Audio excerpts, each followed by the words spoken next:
Molt bé, molt bona tarda a tothom. Benvinguts a tots els que ens acompanyen a la sala de plens de Cala Barola, també tots els que ens segueixen a través de Ràdio Castellà. Avui, malauradament, per motius aliens a l'Ajuntament, no es pot retransmetre el ple per streaming, donat que en aquest cas la càmera de vídeo no funciona i per tant lamentar, esperem que al proper plenari això pugui estar resolt.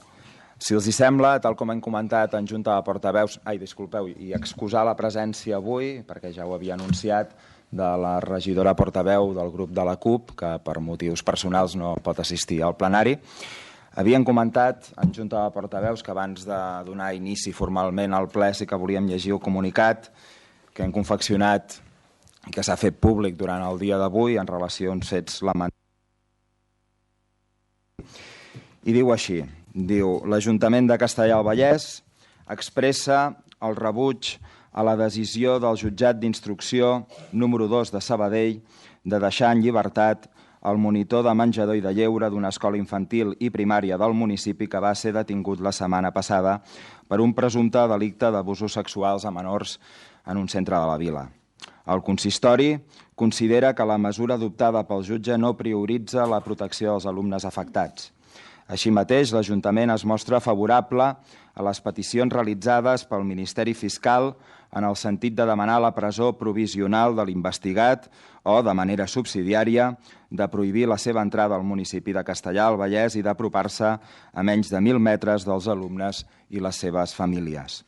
Des que va tenir coneixement del primer indici del delicte, l'Ajuntament ha treballat coordinadament amb l'Escola Lampa i el Departament d'Educació de la Generalitat per afrontar aquest cas, que es troba en fase d'instrucció judicial. El consistori ha dotat de recursos d'assistència jurídica i psicològica la comunitat educativa del centre, infants, famílies i també el claustre docent.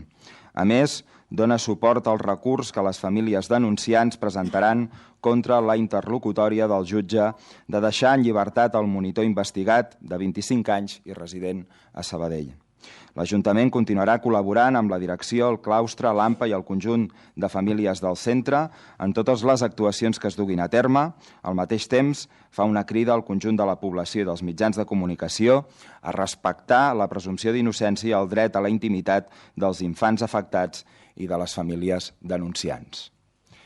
Dit això, i per tant feta la lectura, en aquest cas, del comunicat que hem fet públic avui des de l'Ajuntament de Castellar, iniciaríem el plenari i en aquest cas iniciarem el plenari amb la lectura de dues declaracions institucionals, una en relació a la celebració del 8M, d'acord? Que en aquest cas cedeixo la paraula a la regidora de Feminismes, a la senyora Àngela Bailén, perquè faci lectura del mateix.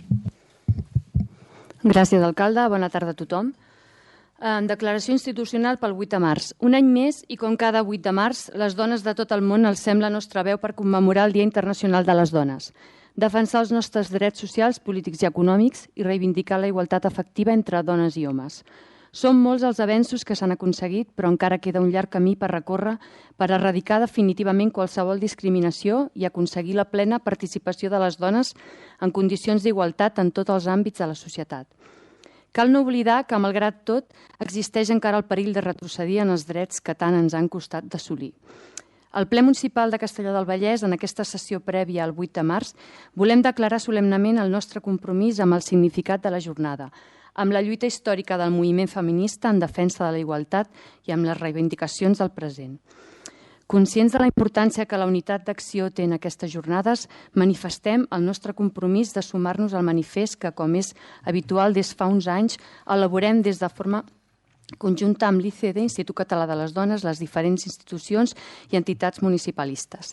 Aquest últim serà el que es llegirà als actes que s'organitzaran al nostre poble amb motiu de la celebració del 8 de març.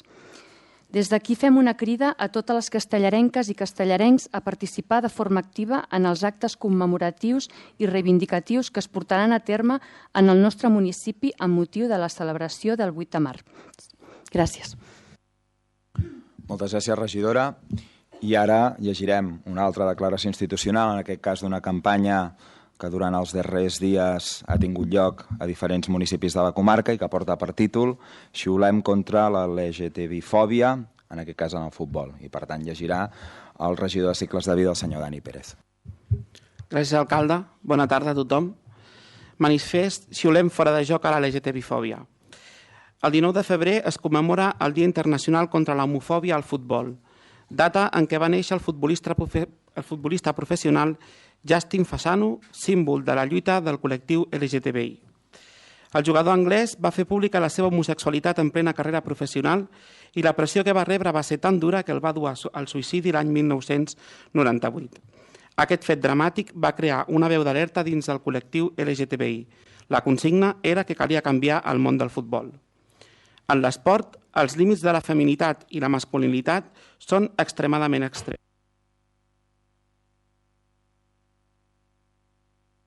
Aspectes de les seves personalitats generalment definits com a atributs dels homes. Al contrari, les dones han de demostrar qualitats suposadament masculines per tenir èxit com a atletes. Per les dones, el problema principal és haver de triar entre les seves identitats com a dones i com a atletes. Pels homes, en canvi, transgredir aquests límits de gènere no és tan fàcil, al món del futbol ni al de l'esport en general. Les persones amb orientacions, identitats i expressions no normatives que juguen al futbol no són lliures d'expressar-se i els més castigats han estat, i encara ho són, els homes i nens del col·lectiu LGTBI. Els homes i infants que formen part del món del futbol han de viure i sentir dins d'una masculinitat hegemònica que perpetua el patriarcat. El no viure dins de la norma té com a conseqüència comportaments masclistes, homòfobs, transfòbics i bifòbics. Jornada rere jornada s'escolten insults i es veuen comportaments que marquen estereotips de gènere concrets i que deixen fora a totes les persones que no viuen sota el paradigma heteronormatiu. El món del futbol necessita canviar. I és que el masclisme que es viu als camps afecta a homes no heterosexuals, a dones i a infants, però també són habituals els comentaris racistes i aquests comportaments s'han d'erradicar de sota arrel. És necessari fomentar espais esportius de respecte i conscienciació envers a la diferència i a la diversitat, perquè vivim en un país amb lleis que salvaguarden els drets de la comunitat LGTBI, com són la llei del matrimoni homosexual o la llei catalana 11/2014, que han anat sorgint a la resta de l'Estat. El futbol, per tant, és un esport que està en procés de canvi en tots aquests aspectes i per aquest motiu encara avui hem de seguir lluitant contra el racisme, la homofòbia, la bifòbia i la transfòbia. Cap persona hauria de tenir por de ser o sentir amb llibertat, però encara ens queda molt camí per recórrer. És per això que des de l'Ajuntament de Castellar i conjuntament amb la Unió Esportiva Castellar treballem en favor de la igualtat de totes les persones des del respecte a la diferència i a la diversitat, amb l'objectiu de ser una societat cohesionada i en lluita contra les desigualtats. Per això defensem els drets del col·lectiu LGTBI, que han d'estar acompanyats de tots els recursos necessaris. De poder ser visible, sense por, i per tant hem de continuar lluitant contra la LGTBI-fòbia. Cal aconseguir camps de futbol lliure de masclisme, de LGTBI-fòbia i de racisme, perquè eliminar qualsevol forma de discriminació és cosa de tothom. No actuar pel fet del que pensaran els altres o pensar que això no és cosa nostra ens fa còmplices. És per això que des de la Unió Esportiva Castellar, des del Futbol Sala Castellar i des de l'Ajuntament de Castellar, conjuntament amb el Consell Comarcal, ens comprometem amb el col·lectiu LGTBI i donem suport a les entitats i a les xarxes d'entitats que treballen en favor del col·lectiu. Per això, avui ratifiquem públicament aquest compromís, engegant i garantint aquestes polítiques d'atenció i de sensibilització en la prevenció de la LGTBI-fòbia. A Castellar del Vallès, sí, xiulem fora de joc a la LGTBI-fòbia. Molt bé, moltes gràcies, regidor. Entrem, doncs, a la part resolutiva d'aquest plenari ordinari del mes de febrer. El primer punt de l'ordre del dia és l'aprovació de l'acte anterior. En principi, en Junta de Portaveus no s'ha fet esment a cap comentari al respecte i, per tant, passaríem directament a la votació d'aquest primer punt de l'ordre del dia d'aquest ple ordinari. Vots en contra? De l'acte anterior. Sí. Vots en contra de la proposta? Abstencions? Vots favorables? s'aprova per unanimitat dels 20 regidors presents a la sala. El següent punt de l'ordre del dia és donar compte de les resolucions d'alcaldia, de la número 59/2020 a la 217 del 2020. En principi tampoc no hi ha hagut cap comentari, sí? Té la paraula el portaveu del grup d'Esquerra Republicana, el senyor Rafa Humet. Gràcies, alcalde. Bon vespre a tothom. Manifestar que no compartim la decisió de la retirada de l'ordre del dia la moció que presentàvem sobre la modificació del planejament per la qualificació d'equipament de l'antiga escola dels Escolapis de Castellà. Sí que és veritat que hi ha un informe de secretaria que no compartim. Nosaltres entenem que presentem una moció sobre planejament urbanístic i sí que és veritat que el mes passat sobre el mateix edifici vam presentar una moció sobre disciplina urbanística, per tant entenem que són dos conceptes clarament diferents, entenem doncs, que se'ns genera un greuge amb aquesta decisió, amb aquesta resolució d'alcaldia, que esperem que ens arribi motivada i anunciem doncs, que presentarem recurs. Moltes gràcies. En principi els hi vam fer avinent l'informe que havíem sol·licitat a secretaria a tots i cada un dels diferents portaveus municipals i per tant és una decisió que es pren donat l'informe motivat que es fa des de secretaria en relació en aquest punt de l'ordre del dia que finalment no s'ha inclòs. I per tant ja ho han comentat també en Junta de Portaveus a la qual ha assistit el propi secretari municipal, se'ls notificarà per tal que puguin presentar els recursos o al·legacions pertinents davant l'òrgan que així estimin. Si els hi sembla, passat aquest segon punt, si no hi ha cap paraula més a donar, passaríem al tercer punt, que també en aquest cas és donar compte, en aquest cas de l'informe de període mitjà de pagament del quart trimestre del 2019 i per això passo la paraula a la regidora i tinent d'alcalde de l'àrea d'Economia i Serveis Generals, la senyora Yolanda Rivera. Gràcies, alcalde, i bona tarda a tothom. Com és preceptiu i de manera trimestral, posem en coneixement del ple l'informe que es desprèn d'intervenció i tresoreria relatius al compliment dels terminis previstos per al pagament de les obligacions del nostre Ajuntament referits al quart trimestre del 2019 i que informem que és de 9,18 dies. Aquesta dada es remetrà al Ministeri d'Hisenda d'acord amb la llei 5 de juliol del 2010. Molt bé, intervencions. Doncs, si no hi ha intervencions en relació a aquest punt, passem al quart, també es tracta en aquest cas de donar compte, però de l'informe de seguiment del pla d'ajust d'aquest any 2019, torno a ser la paraula a la Yolanda Rivera novament. Gràcies de nou, alcalde. Tal com ordena el Ministeri d'Hisenda i Administracions Públiques, donem compte de l'informe de seguiment del pla d'ajust iniciat el 2012. L'informe de la intervenció detalla l'impacte que han tingut les mesures que es proposen en el pla d'ajust, tant el que afecta els ingressos com les despeses. L'informe constata l'acompliment de les mesures d'ajust dels ingressos, tant pel que fa referència a la mesura de pujades tributàries com a la del correcte finançament de taxes i preus públics, així com de la mesura d'ajust en les despeses mitjançant l'estalvi anual del capítol 1. D'altra banda, l'informe també recull, així s'ha informat a Hisenda, que durant el 2019 no s'ha rebut cap aval públic, que el deute bancari és inferior al previst i que no s'ha realitzat cap operació en derivats ni ha aparegut cap passió contingent. L'informe elaborat per l'interventor s'ha remès al Ministeri d'Hisenda d'acord amb el previst pel Reial Decret Llei 7/2012. Molt bé, intervencions per part dels grups. Doncs si no hi ha intervencions passaríem en aquest cas al punt 5è. Si els hi sembla, des de l'equip de govern farem una defensa conjunta del punt 5 i del punt 6. Són qüestions relatives a la plantilla de personal i també a la relació a llocs de treball. Els hem explicat també en Junta de Portaveus que finalment no es portaran tots els acords que contemplava inicialment el plenari. Els havíem explicat també en comissió informativa.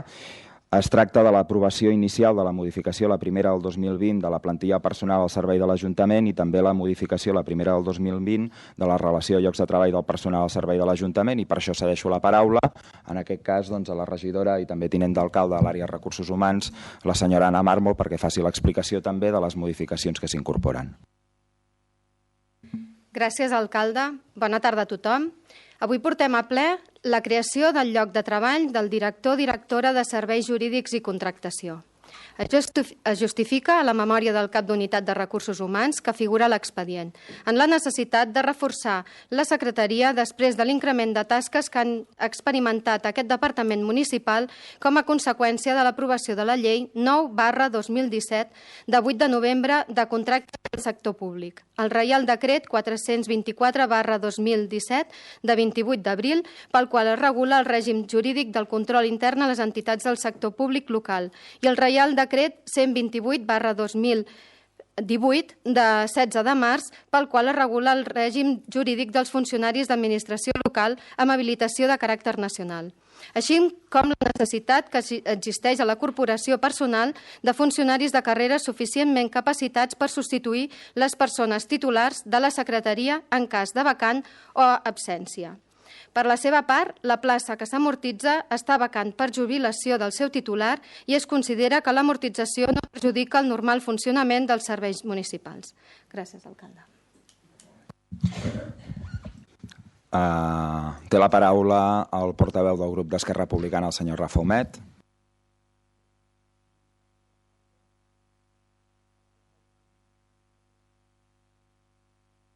Avui no només és la càmera. Celebrem el canvi en aquests... Encara no? D'acord, ara sí. Bé, doncs celebrem el canvi que hi ha hagut avui amb el 5 i el 6.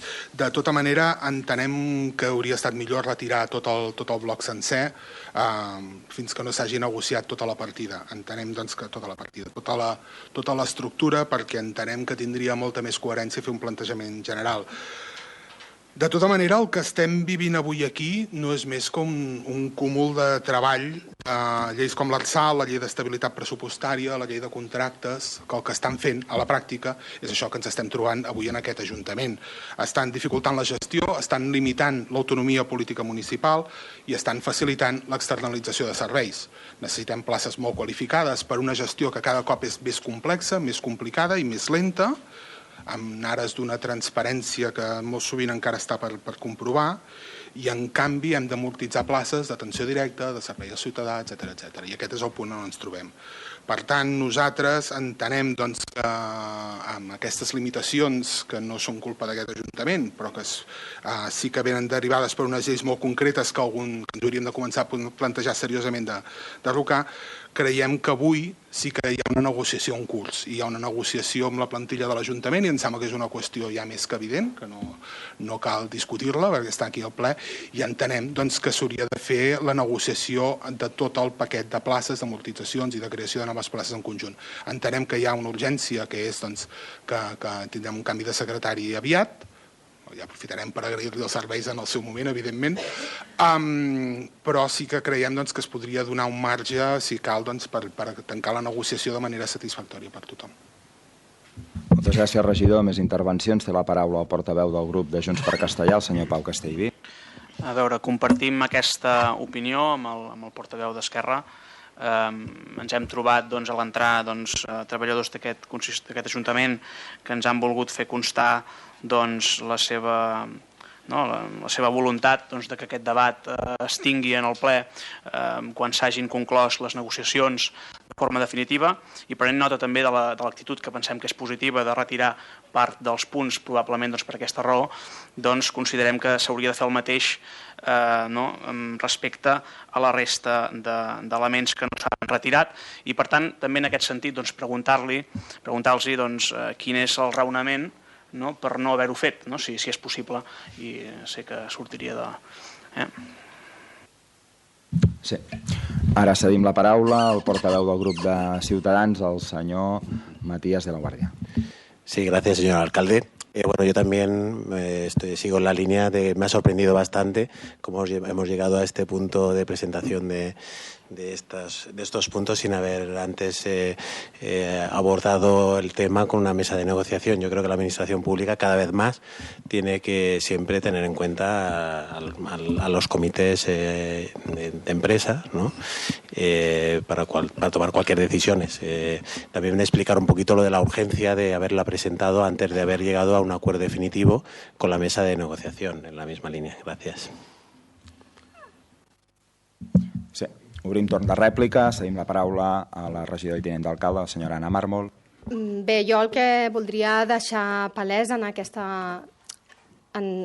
ple és que la negociació està oberta, s'ha estat treballant amb el comitè, no és que estigui tancada, teníem una urgència principal, que és la que hem portat avui al ple i és la que estem debatent per la seva aprovació. En cap moment no hi ha hagut negociació, sinó no hi ha hagut un acord. Això és el que no hem aconseguit. El comitè ens ha fet la demanda de poder aplaçar aquests temes per poder arribar a un acord i portar-ho al proper ple, i amb això és el que nosaltres hem dit, doncs deixem-ho pel proper ple i tenim aquest mes per poder arribar a un acord. Però la negociació sí que s'ha estat portant a terme, el que no hem tingut ha sigut aquest acord. D'acord?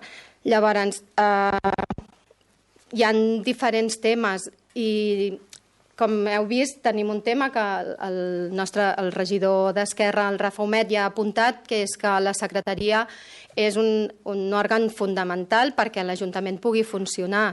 Llavors, per això era una miqueta la urgència del punt aquest, d'aquesta creació, per poder tenir una persona que ens pugui fer de secretaria. I per això aquest punt es porta endavant, i els altres no vol dir que no continuï una negociació, sinó es podien haver portat tots, sinó estem més que oberts a l'equip de govern a treballar amb el que és el comitè. Molt bé, doncs fet el debat en relació a punts 5 i 6 i prenent nota, entenc des de secretaria, en relació a la modificació dels acords inicialment previstos i després retirats, a darrera hora, passaríem a la votació per separat del punt 5è i del punt 6è. El títol del punt 5è és aprovació inicial de la modificació, la primera del 2020 de la plantilla del personal al servei de l'Ajuntament. Vots en contra? Els regidors dels grups d'Esquerra, de Junts per Castellà i de Ciutadans voten en contra. Abstencions, vots favorables. Vota favorablement l'equip de govern.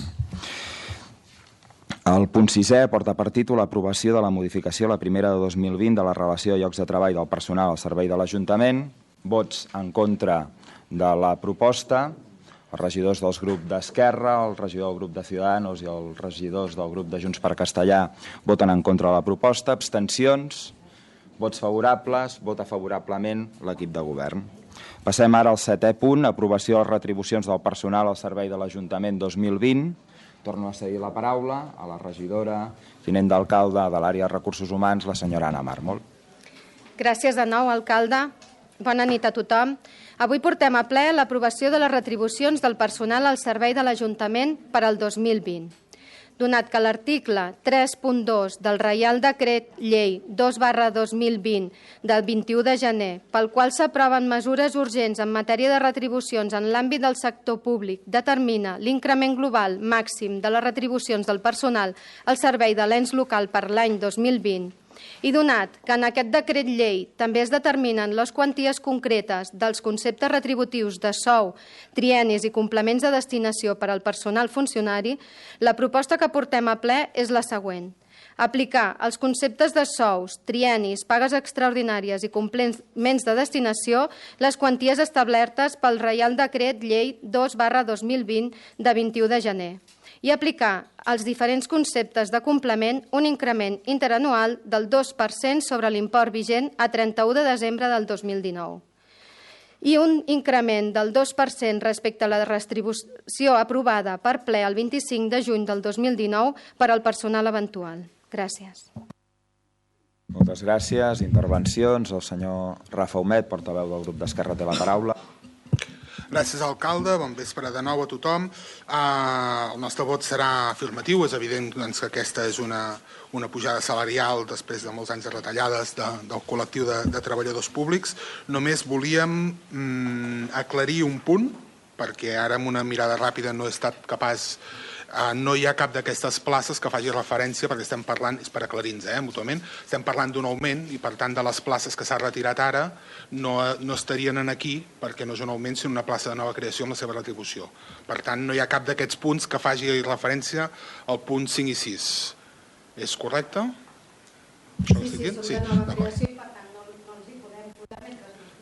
D'acord, doncs aclarit això, anunciar que el nostre vot serà favorable. Gràcies. Més intervencions? doncs si no hi ha més intervencions, passem a votació aquest punt, l'aprovació de les retribucions del personal al servei de l'Ajuntament 2020, vots en contra de la proposta, abstencions, vots favorables, s'aprova per unanimitat. Passem ara a l'aprovació de les tarifes del servei de taxi per l'any 2020. Cedeixo la paraula al regidor i responsable dels temes de mobilitat, el senyor Pepe González, perquè faci l'explicació de les tarifes.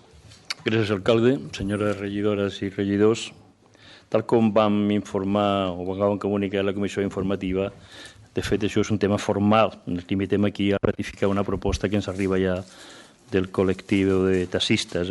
El col·lectiu ha presentat, l'Associació Radiotaxi de Castellà va sol·licitar l'aprovació del taxi del 2020 i el que fa és l'increment mitjà de les tarifes aprovades per la Comissió de Preus de Catalunya. És a dir, recordar també que a partir de l'any passat, un any i pico, vam incorporar també a un col·lectiu més gran, que són 14 municipis del Vallès Oriental i Occidental, i que, per tant, també l'acord aquest compromet a tots els col·lectius de taxistes de tots aquests municipis.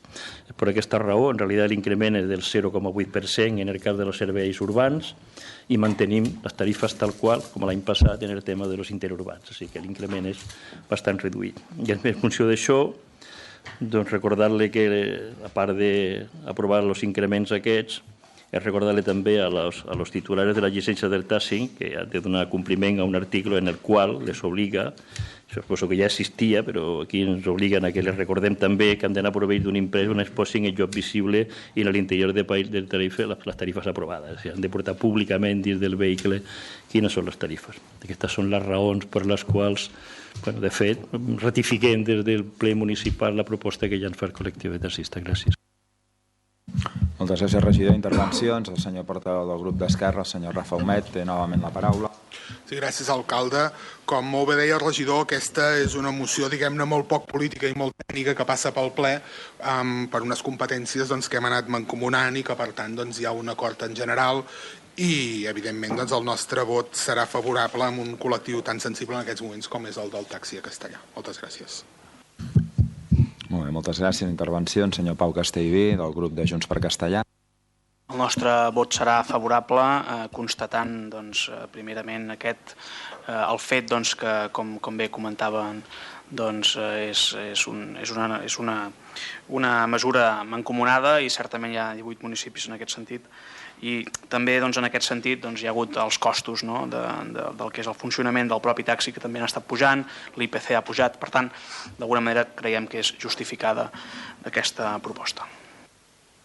Molt bé, doncs si no hi ha més intervencions i tampoc no vol afegir res més al regidor, passaríem a la votació de l'aprovació de les tarifes del servei de taxi per l'any 2020. Vots en contra de la proposta, abstencions, vots favorables, s'aprova per unanimitat.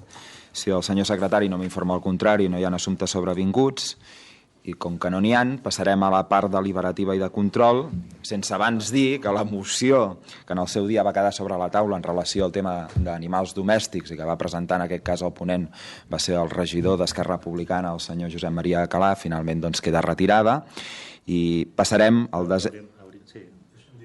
Sí, home, sí, només faltaria.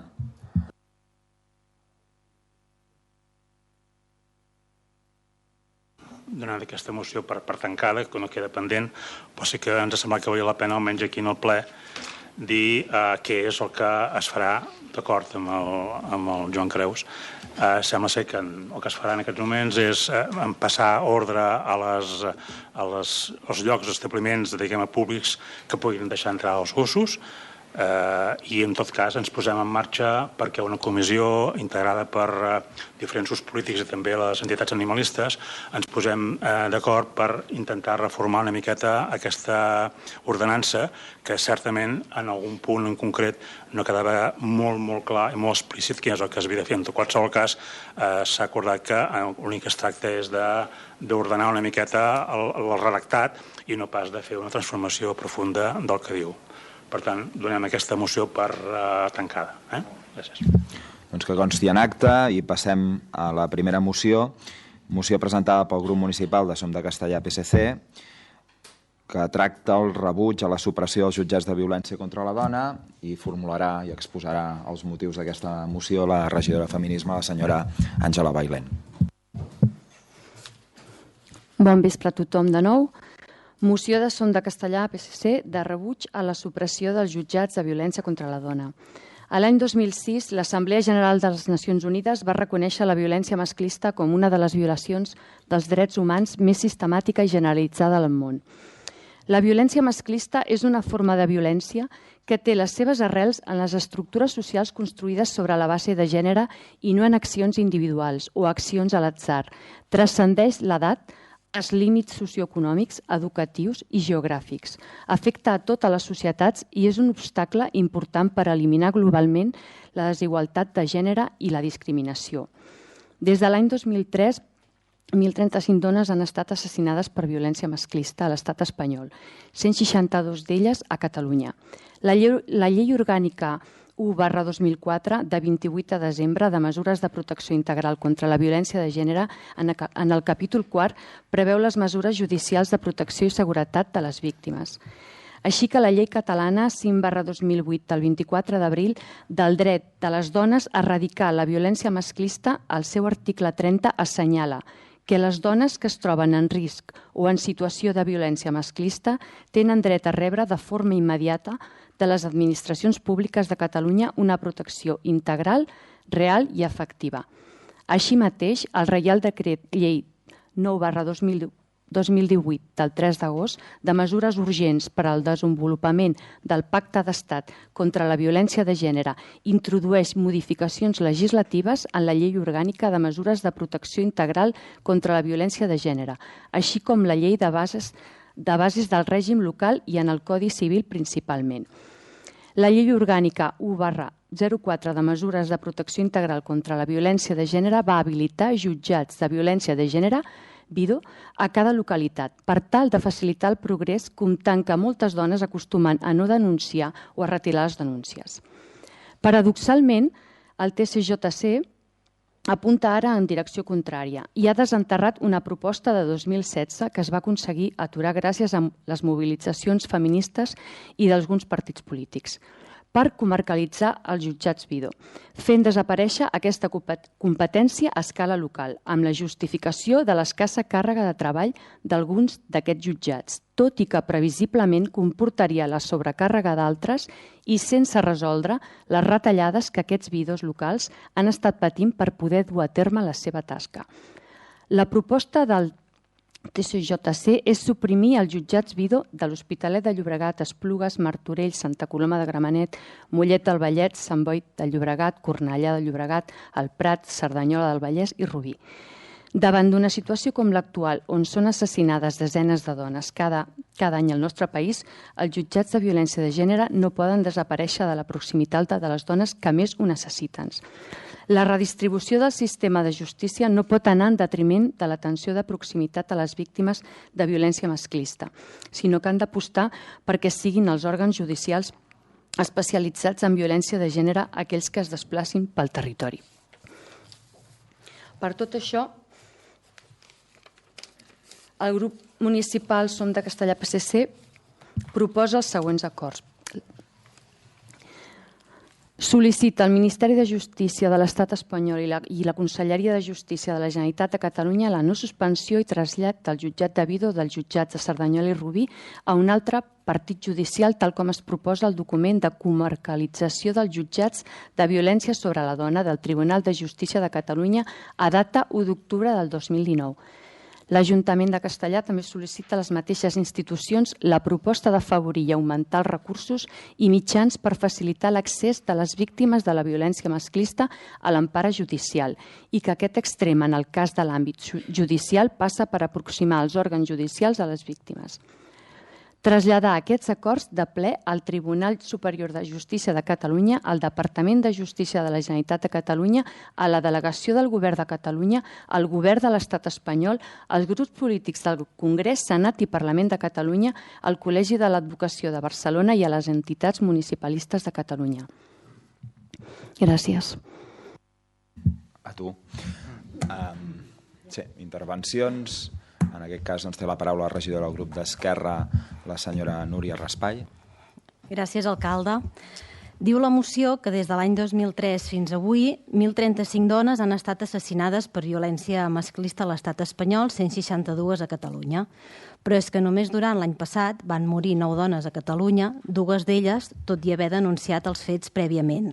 I per si això no fos suficient, tal com denuncia la Comissió de Dones Advocades de l'ICAP, l'Il·lustre Col·legi d'Advocats de Barcelona, un 12% als jutjats de Vido, els de violència, fan referència que aquesta violència és habitual.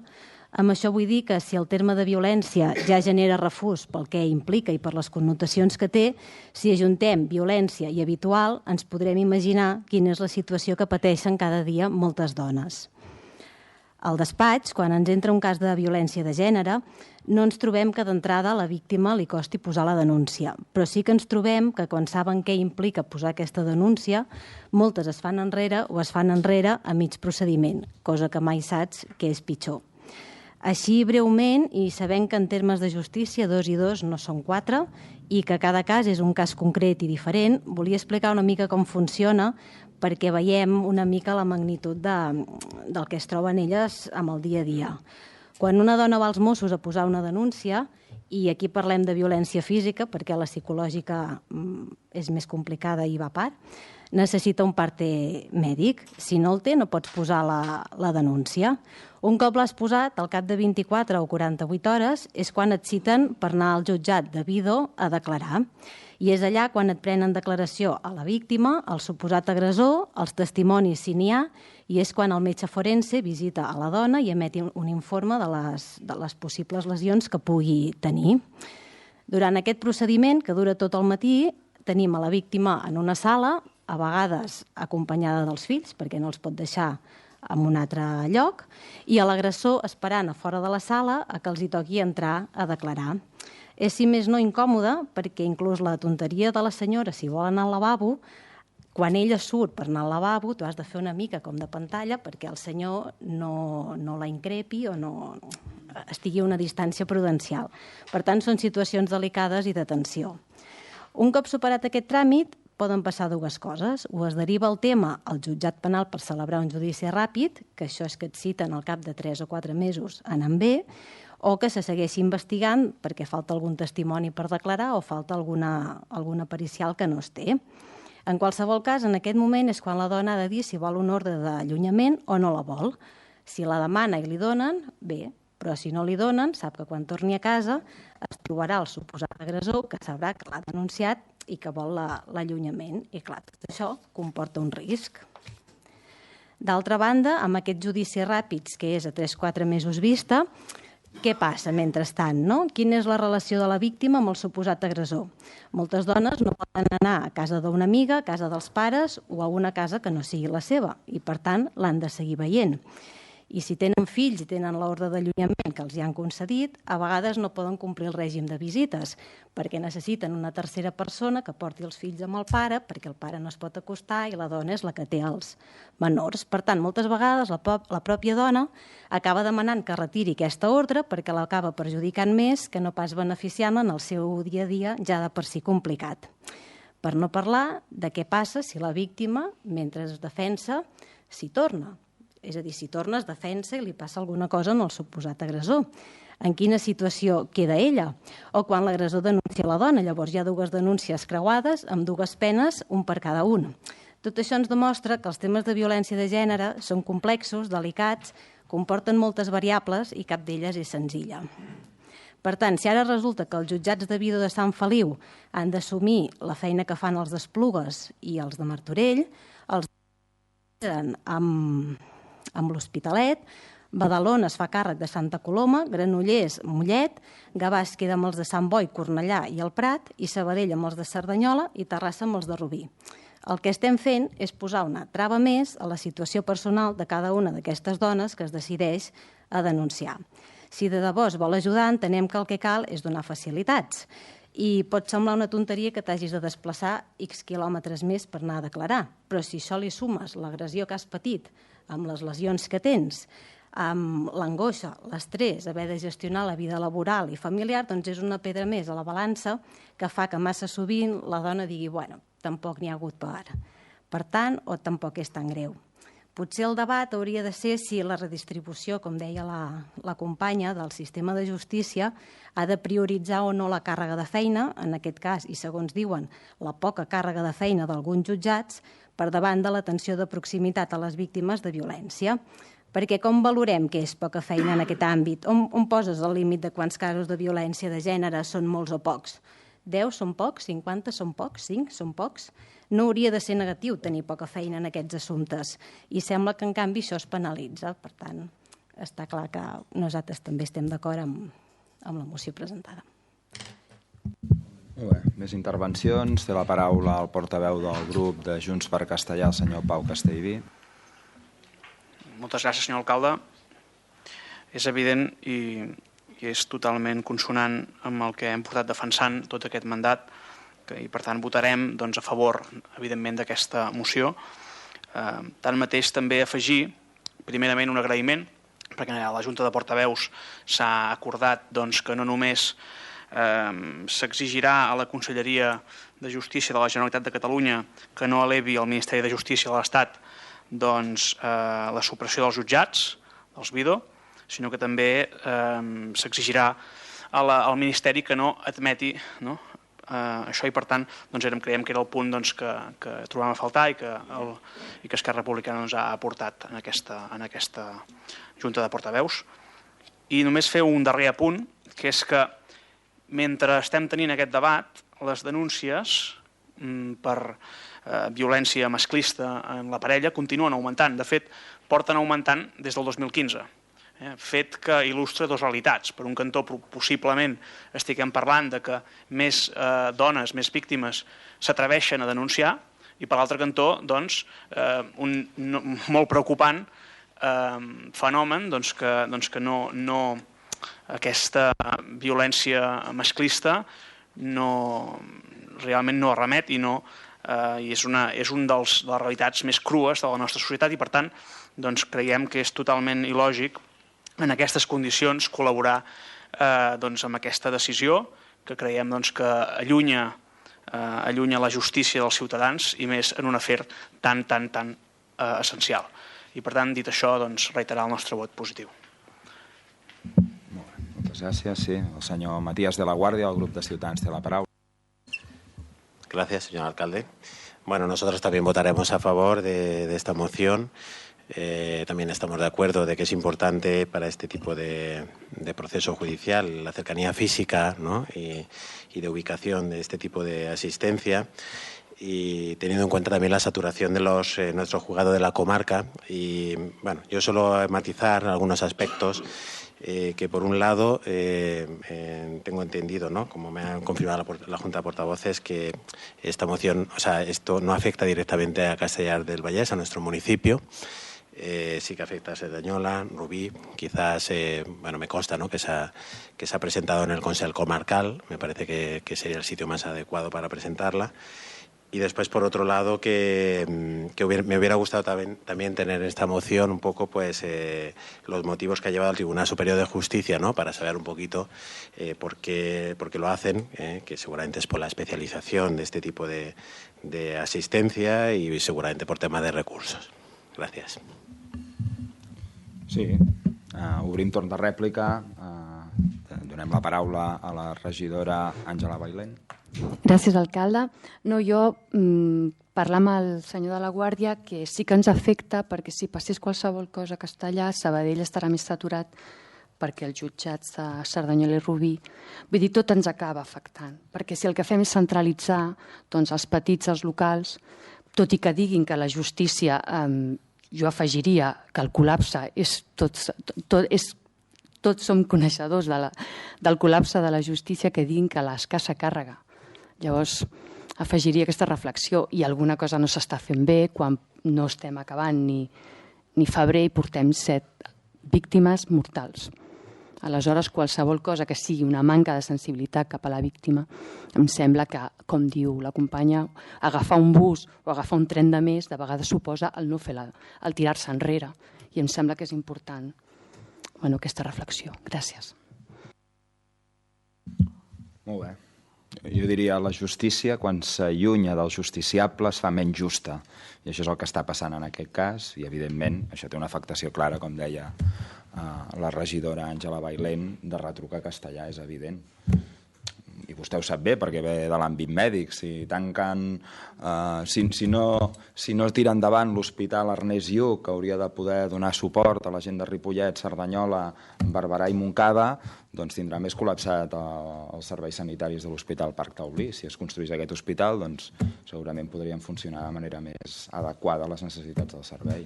Jo crec que és com bastant obvi.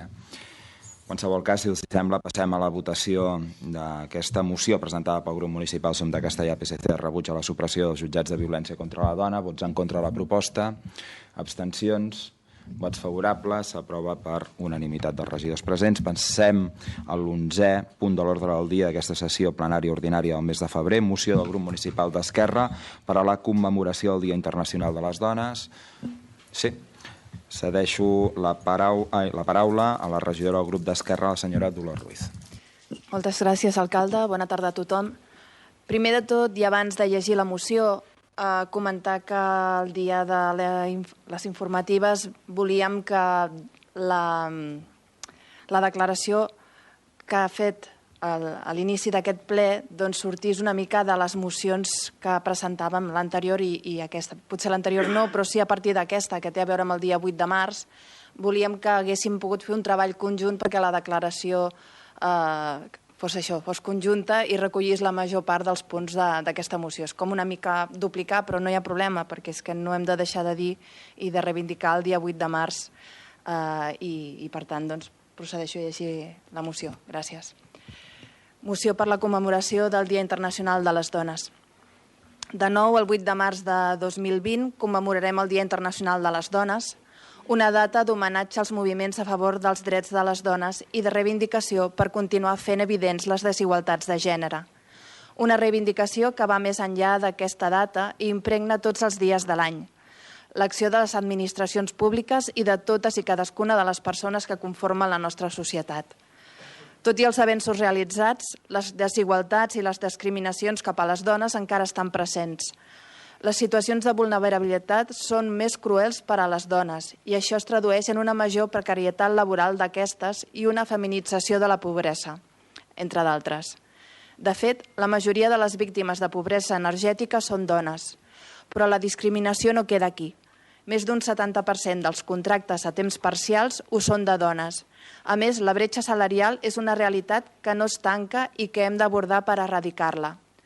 Això contrasta amb l'àmbit educatiu, on les dones representen el 60% de les llicenciades i, en canvi, els càrrecs de més rellevància, en tots els sectors, continuen sent ocupats majoritàriament per homes.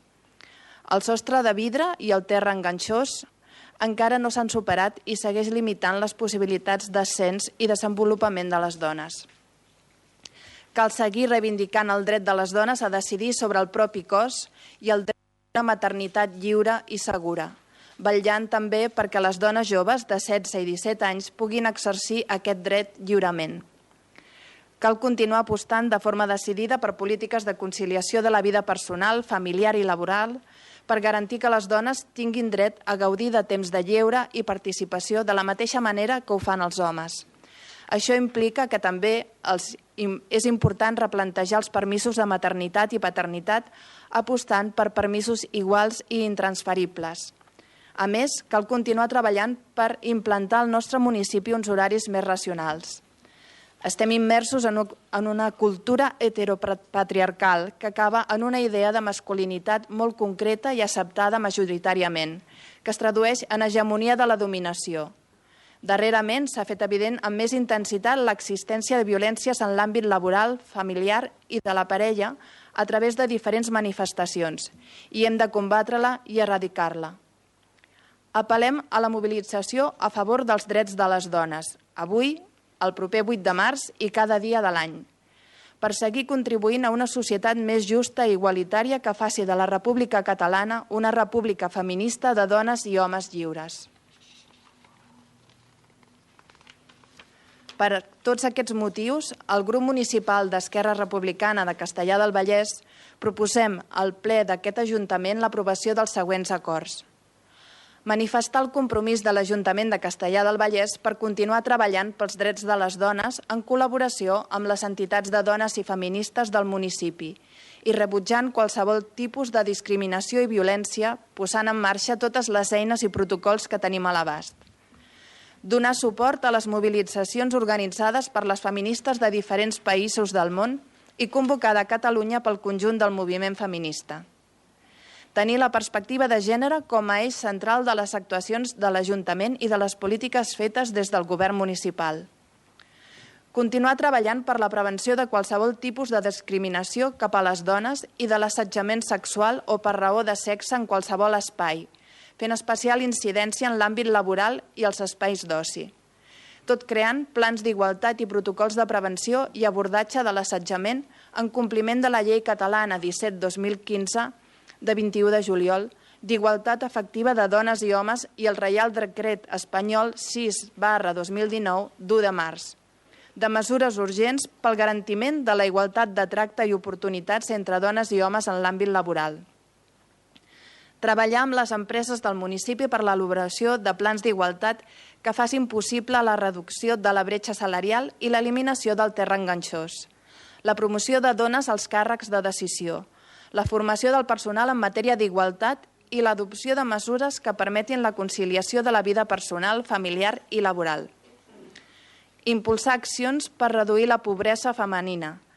En aquest sentit, implementar polítiques que redueixin els casos de pobresa energètica que en gran mesura afecten a dones grans que viuen soles.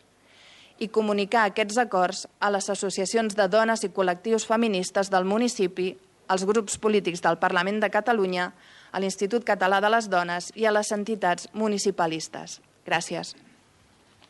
Moltes gràcies, regidora. Intervencions? Doncs si no hi ha intervencions, passaríem directament a la votació d'aquesta moció presentada pel grup municipal d'Esquerra per la commemoració del Dia Internacional de les Dones. Vots en contra de la proposta, abstencions, vots favorables, s'aprova per unanimitat.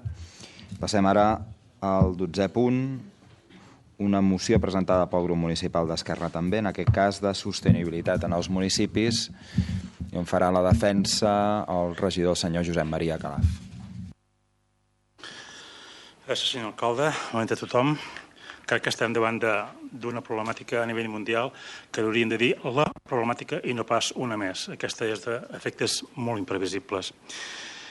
El canvi climàtic és l'alteració del clima i les temperatures de la Terra que afecta els ecosistemes i origina canvis que directament o indirectament són produïts per l'activitat humana. Però l'escalfament global no és l'única conseqüència del canvi climàtic, ni probablement la més greu.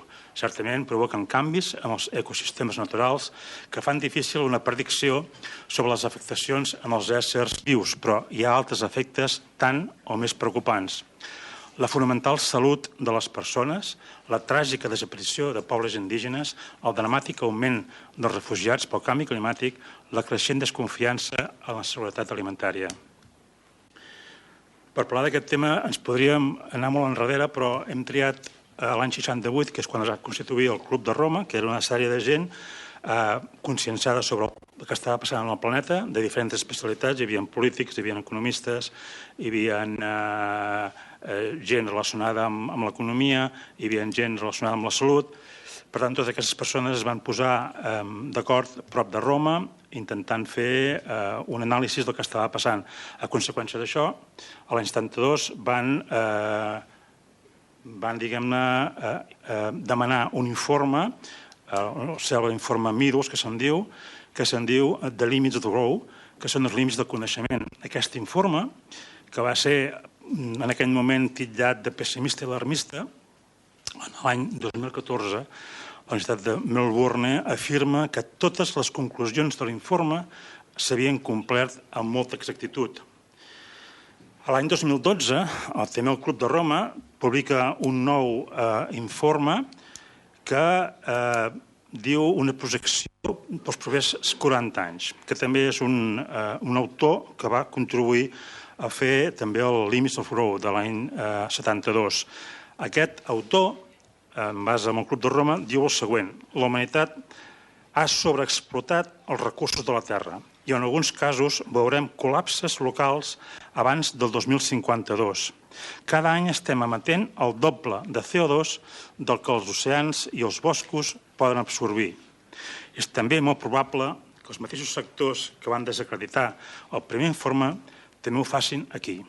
I aquí reprodueixo un paràgraf que quan vaig informar en aquest tema em va cridar molt l'atenció, que diu el següent. El primer informe es va publicar a la segona meitat del segle XX, quan tothom estava convençut que el futur de la humanitat estava encara per determinar i encara era possible evitar les actuals i previsibles catàstrofes. Ara ningú creu que la situació climàtica sigui reversible. Es parla només de mitigar o de reduir, no pas revertir la seva tendència negativa actual. El 72, a Estocolm, es va fer la primera conferència mundial, patrocinada pel govern suec i pel malaguanyat Olof Palme, amb què es va posar en evidència que hi havia una sèrie de problemes molt greus a nivell mundial i a partir d'aquest moment la ONU va agafar el protagonisme en continuar fent cimeres de canvi climàtic arreu del món. La primera, dels més importants, va ser a Rio de Janeiro, l'any 82, però no va ser fins a Kyoto, l'any 97, que els països participants es van comprometre, simplement comprometre, a començar a actuar amb accions concretes per reduir els gasos d'efecte hivernacle. De fet, l'acord havia d'entrar en vigor l'any 2005. Van passar 37 anys després de l'avís del Club de Roma. A més, per acabar-ho d'arreglar, aquest protocol no % de quota de producció de gasos d'efecte hivernacle i tampoc ho van signar a països molt contaminants amb vies de desenvolupament com la Índia, la Xina, Brasil i Sud-àfrica. Tot això, a més, per acabar d'arreglar, tampoc el protocol de Kyoto es va complir amb tot el seu volum que es havia pactat. De totes maneres, a la Cimera de Rio de Janeiro hi ha una dada important, que és la constitució d'una que se'n va dir l'Agenda 21.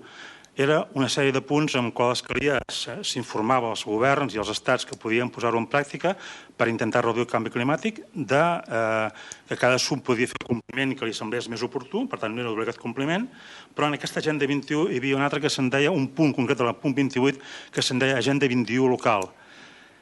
Aquí, aquesta Agenda 21 sí que és una agenda que afecta, de fet, a les corporacions locals i a les entitats relativament properes al territori, amb què el que està aconsellant és que s'intervingui a nivell local per aconseguir revertir una mica el tema del canvi climàtic. Aquesta Agenda 21 local va tenir moltes concrecions més endavant en diferents cimeres que van haver-hi.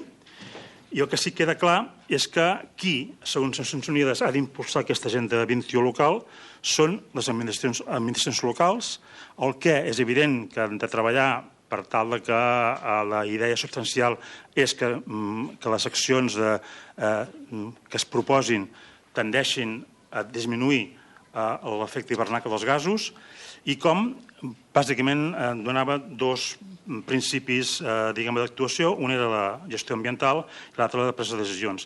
Amb la qüestió ambiental donava 5 punts amb els quals creien que era important treballar-hi. Primer, la prevenció.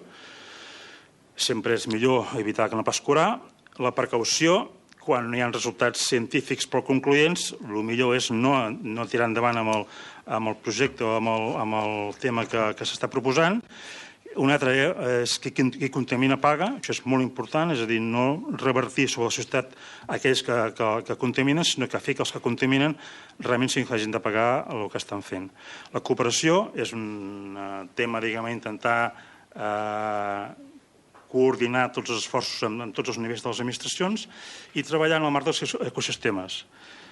Sempre tenint en compte que qualsevol petit canvi que es faci en els ecosistemes pot tenir repercussions en altres llocs i en altres espècies. I pel que fa a presa de decisions també donen 5 punts. Un és bàsicament la democràcia, és el principi a partir del qual s'hauria de poder treballar sempre. La subsidiarietat, és a dir, actuar a nivell local, per tant, aquella famosa frase pensa globalment, actua localment, té molt sentit aquí.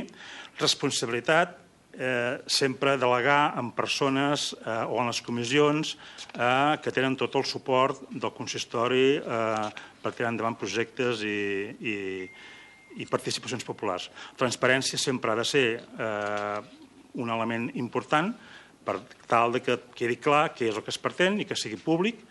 I un altre factor molt important que van destacar en aquesta cèlebre Agenda 21 local era la participació popular. Aquí era clar que es tractava de fer participar la gent. Semblava, i encara es continua pensant, que si la gent no pren el protagonisme en aquest aspecte, difícilment es podran fer coses interessants a nivell d'estats. És a dir, és la gent la que al final té més capacitat de moderar, diguem, el canvi climàtic. Per tant, és molt important la participació i aquí només en destaquem 3 apartats en què hi ha municipis que tenen un model de participació restringit, és a dir, municipis que només fan consultes amb col·lectius socials o econòmics específics, municipis, una segona divisió seria municipis amb participació de suport, és a dir, s'informa als ciutadans d'allò que ha decidit l'equip de govern o l'administració. I finalment hi ha el que seria més obert, que seria aquells municipis amb un nivell de participació en què el que es demana als ciutadans és que s'impliquin en decisions, en propostes, en idees, que les debatin i que les portin a terme amb el suport de l'administració local. Finalment, per fer un altre punt que no sé si és prou conegut, en qualsevol cas està bé que ho diguem, és que la Unió Europea té una sèrie d'ajuts que no són pas menors, tot i que algú pot considerar que són insuficients, que ho són, evidentment, però que no són menors, en què qualsevol administració, del mateix que una universitat o una empresa que tingui projectes en relació al canvi climàtic, es pot presentar a la Unió Europea amb aquest projecte i en determinats aspectes pot haver-hi financiació perquè es pugui tirar endavant aquests projectes. Per tots aquests motius que hem explicat, demanem en aquest ple els següents punts. Primer, promoure la participació ciutadana en la lluita contra el canvi climàtic d'acord amb l'Agenda 21L i els Objectius de Desenvolupament Sostenible 2030, ODS. Segon, informar la ciutadania a través d'àmplies campanyes en els apartats següents. Detallar quines conseqüències té i tindrà el canvi climàtic en les persones, els animals i els ecosistemes. Destacar especialment aquelles que tenen una repercussió mediambiental més propera. Conscienciar, punt 2.2, conscienciar de la importància fonamental que té la ciutadania, que la ciutadania ha de tenir a la lluita contra el canvi climàtic. Només des de la perspectiva que els ciutadans siguin subjectes actius en lloc de passius podrem afrontar el repte amb alguna garantia d'èxit. 2.3, destacar l'afectació que determinats hàbits, costums, tradicions, pràctiques i rutines quotidianes tenen en el canvi climàtic. És indiscutible que moltes pràctiques aparentment insignificants tenen una repercussió molt gran en el canvi climàtic. I 2.4, donar idees i propostes a la ciutadania de quines coses o accions poden fer en el dia a dia per mitigar el canvi climàtic. En el punt 3 és creació d'una oficina municipal que pugui orientar o informar els ciutadans interessats en qualsevol tema que tingui a veure amb el canvi climàtic o la sostenibilitat.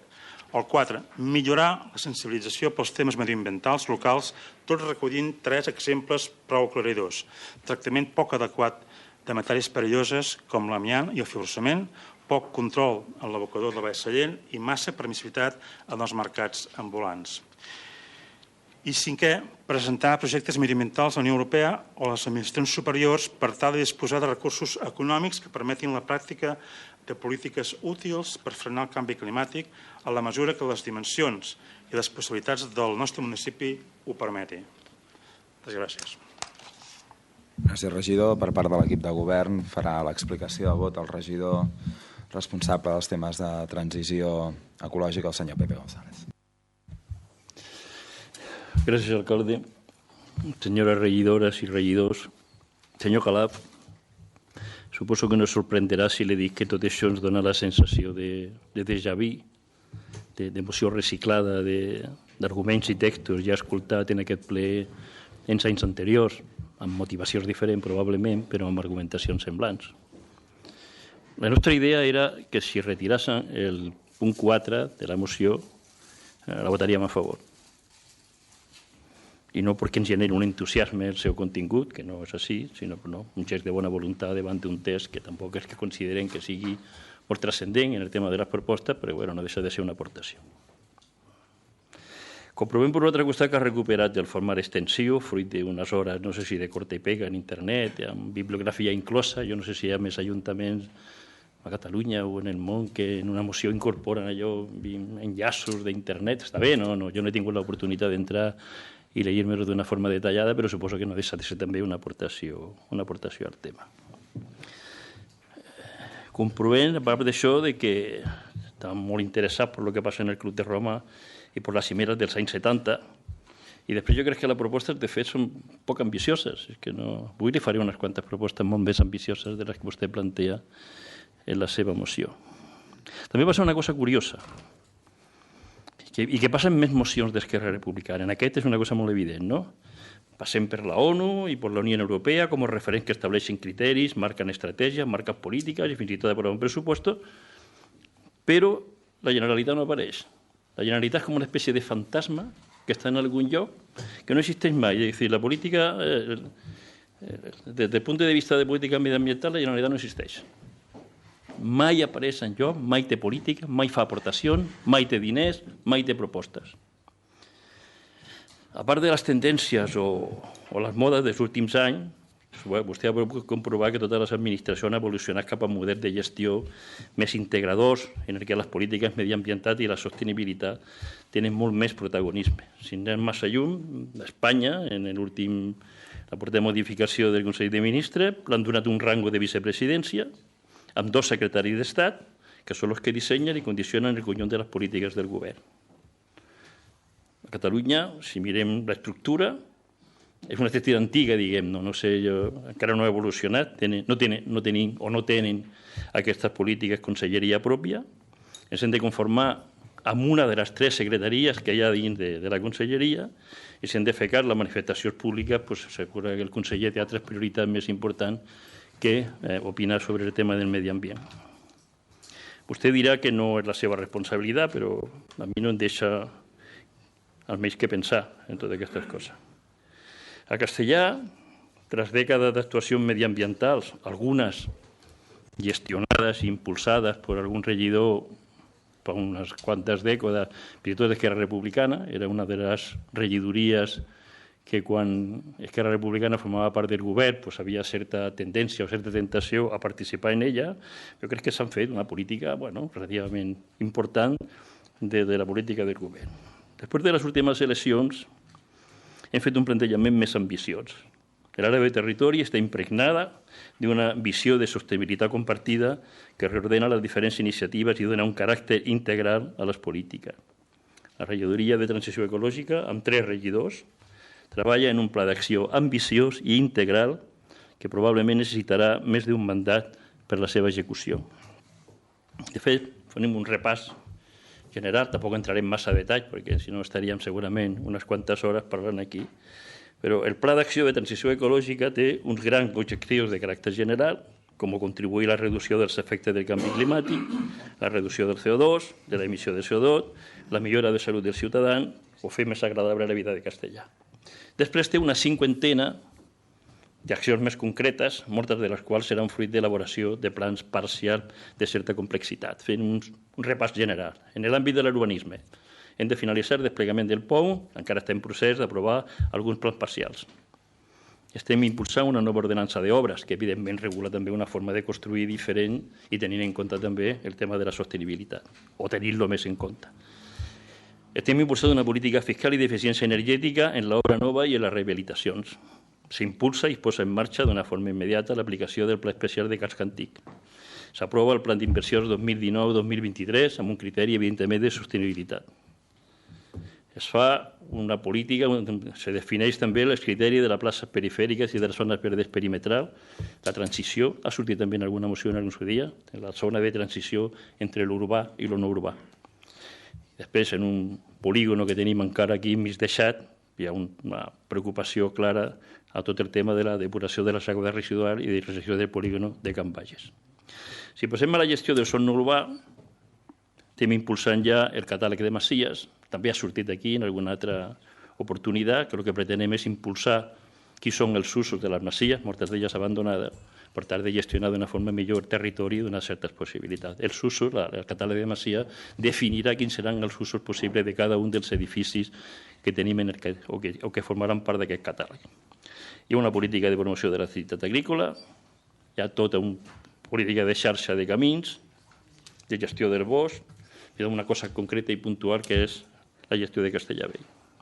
En el tema de rius, torrents i espais verdes urbans, tenim en marxa, com coneixen perfectament, el Pla Especial del riu Ripoll, que regula la horta, els accessos, les entrades, les activitats agrícoles, industrials i d'oci. Ja s'ha fet, durant els últims 2 o 3 anys, la renovació de les passeres amb un sistema nou, molt més ecològic, diguem.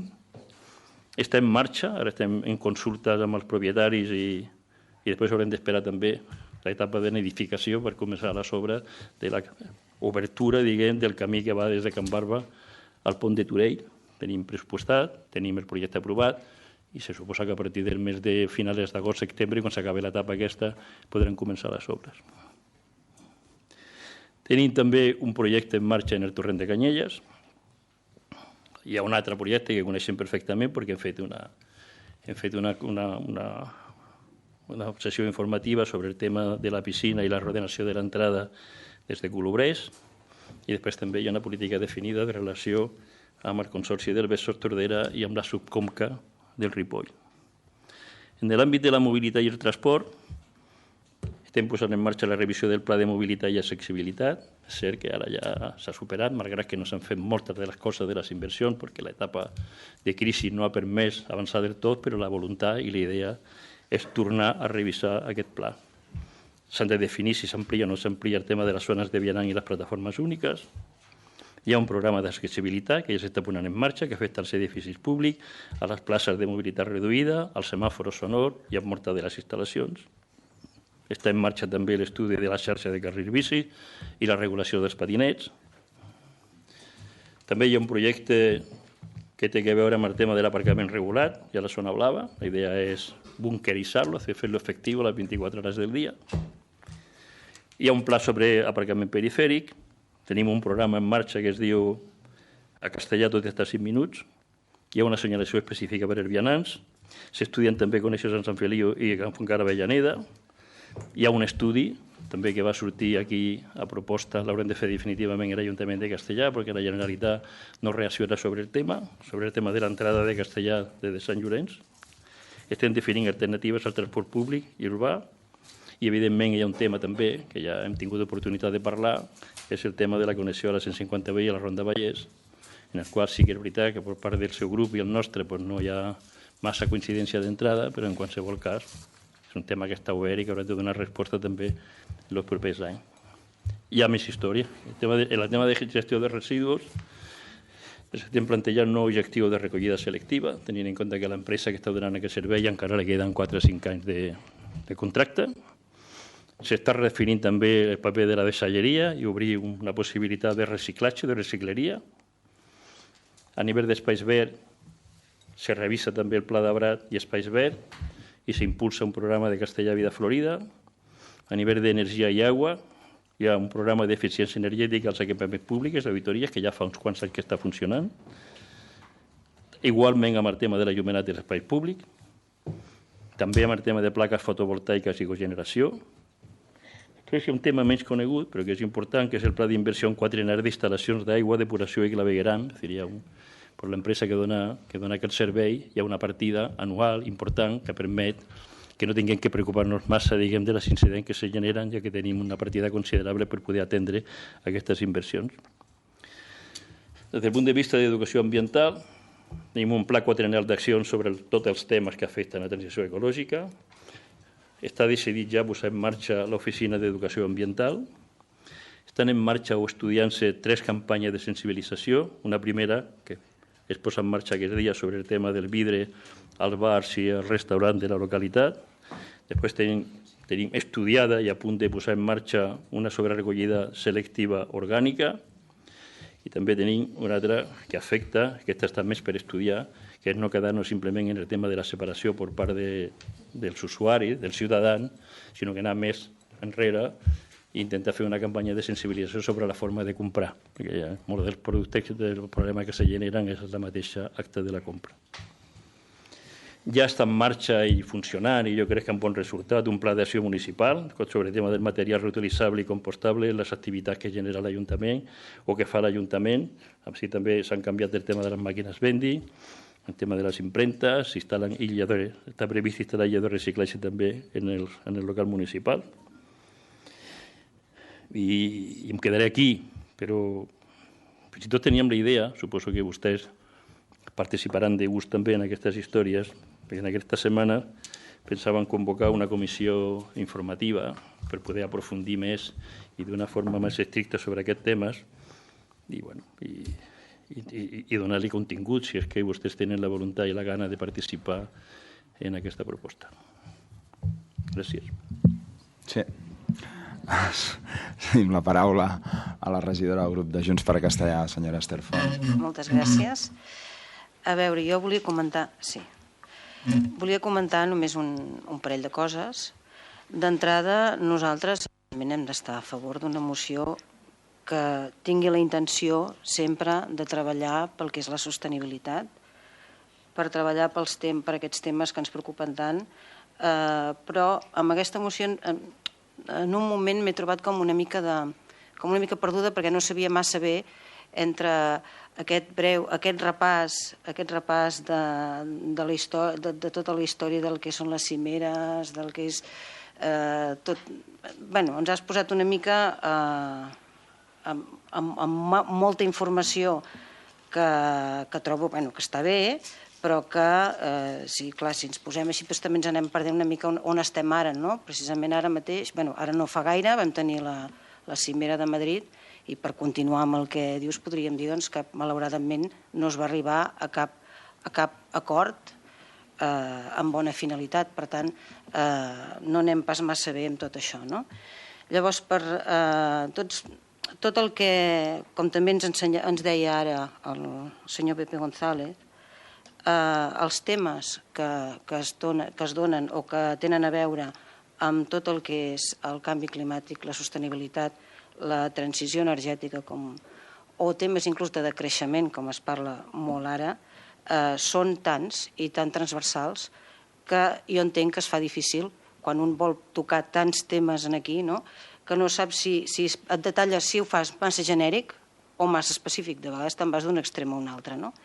Llavors, per no allargar-me gaire, comentaria que agafaria els acords que demaneu i, evidentment, tot el que sigui informar, conscienciar, donar propostes, treballar en projectes, tot. Vull dir, no crec que ningú pugui dir que no a tot això, no? El que trobo a faltar una mica és dir, doncs anem a parlar de quines propostes o de quines... Tampoc entenc què és el lloc, no? Perquè entenc més que el lloc seria, doncs, si fem algun tipus de grup de treball, com deia ara el senyor González, o poder fer aportacions reals i efectives per realment fer el nostre granet de sorra des d'un punt de vista local, com poder mitigar una mica aquests efectes del canvi climàtic, que tant ens preocupa a tots. Però sí que em trobava amb això, que d'una banda veig que com a proposta d'intencions està molt bé i que per tant mai diré que no, però que crec que hauríem de fer un pas més enllà i jo el que afegiria aquí és demanar a la regidoria de transició ecològica que féssim un esforç de treballar en conjunt, de buscar propostes per fer efectiu els objectius que ens preocupen a tots. Bàsicament és això. Gràcies. Moltes gràcies. Alguna intervenció més? Obrim torn de rèplica. Cedim la paraula al senyor Josep Maria Calaf, del grup d'Esquerra. Senyor alcalde. Passant per a la primera part que fan de referència a temes personals que penso que a ningú interessa en aquest tema.